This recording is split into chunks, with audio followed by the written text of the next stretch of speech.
आशुतोष, आशुतोष, ये बहिष्कार वाली थ्योरी पर आपकी राय क्या है? क्या सिर्फ ये धमकी है या फिर इसमें कुछ सीरियसनेस भी आप देखते हैं आशुतोष?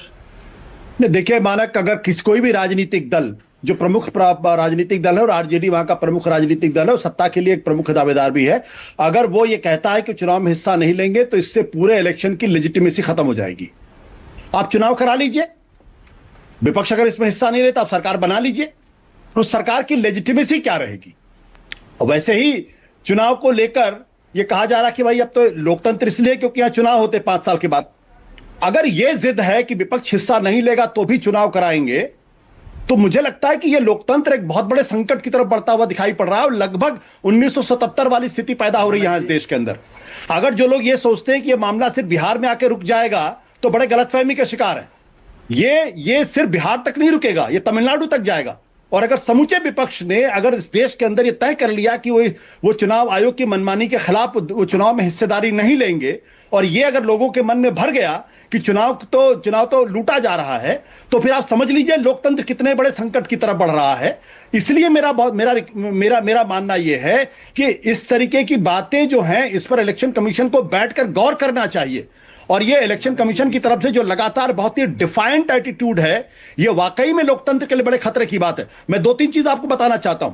सुप्रीम कोर्ट इस देश के अंदर संविधान की गार्जियन मानी जाती है, अभिभावक मानी जाती है, और जो सुप्रीम कोर्ट कहता है वो अंतिम चीज मानी जाती है।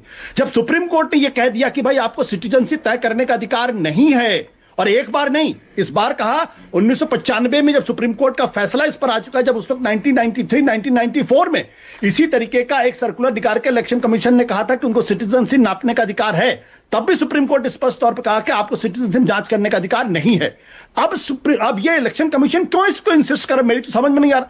दूसरी बात जो बड़ी महत्वपूर्ण है कि 71 लाख लोग मौजूदा इलेक्शन कमीशन के हिसाब से, अगर मैं इनकी डेट को मानूं, मैं तो नहीं मानता कि इनके डेटा सही है, तो अभी फरवरी के अंदर जो अपडेशन ऑफ इलेक्टोरल रोल हुआ था, इसमें मतलब 71 लाख गैर कानूनी लोग उस लिस्ट में थे। अगर थे तो वो तमाम अधिकारियों के खिलाफ कौन सी कार्रवाई होनी जा रही है? उन हजारों बीएलओ के खिलाफ, उन हजारों एसडीएम्स के खिलाफ कितने लोगों की नौकरी जाने वाली, कितने लोग सस्पेंड होने वाले हैं?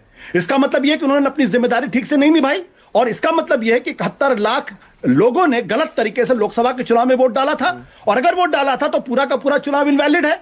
इसकी जिम्मेदारी कौन लेगा? तो तर्क देना बहुत अच्छी बात है। और तीसरी बात मैं आपको बता दूं, अभी तो सिर्फ फॉर्म जमा हो रहे हैं। आपके राजीव रंजन जी लगातार दुनिया को दिखा रहे हैं कि वहां पे बिहार के अंदर क्या हो रहा है। अभी सिर्फ फॉर्म जमा हो रहे हैं, आपने उन फॉर्म का परीक्षण अभी होना बाकी है। उन फॉर्म में जो सर्टिफिकेट्स दिए गए उनका परीक्षण होना बाकी है। बिना परीक्षण किए आप एक कोई भी डेटा ऐसे हवा में फेंक देते हैं कि इतने लोग इतने लोग फालतू ही है। ये जो स्थिति बन रही है, ये ठीक स्थिति नहीं बन रही है। ओके आशुतोष, आपने अभी थोड़ी देर पहले कहा चुनाव आयोग नागरिकता तय करने पर जोर दे रहा है। चुनाव आयोग ने तो माना है कि हम नागरिकता तय नहीं कर रहे, लेकिन वोट कौन देगा यह तय करना तो हमारा अधिकार है, और वही हम कर रहे हैं। अब वोट नागरिक ही दे सकता है, यह कानून है। नहीं, अगर या तो फिर आप सुप्रीम कोर्ट की बात इलेक्शन कमीशन मान ले। मैं तो सुप्रीम कोर्ट हूं नहीं, ना मैं संविधान का विशेषज्ञ हूं। हाँ। लेकिन मैं ये जानता हूं कि अगर जस्टिस सुधांशु धूलिया ने स्पष्ट तौर पे कहा है कि आपको नागरिकता जांच करने का अधिकार नहीं है, और सुझाव दिया कि आप आधार कार्ड को, राशन कार्ड को और वोटर कार्ड को मानिए। इलेक्शन कमीशन इतना एरोगेंट हो गया कि सुप्रीम कोर्ट की बात नहीं मानेगा। वो कह रहा मैं नहीं मानता तुम्हारी बात। ठीक है, ओके अनुप्रिया। और एक चीज और, मुझे इस बात को लेकर हैरानी होती है,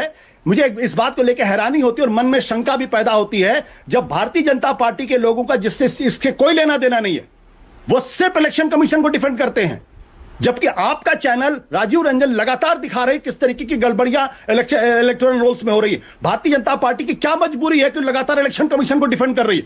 कोई तो मजबूरी होगी, कुछ तो पीछे राज होगा इसका। ओके अनुप्रिया।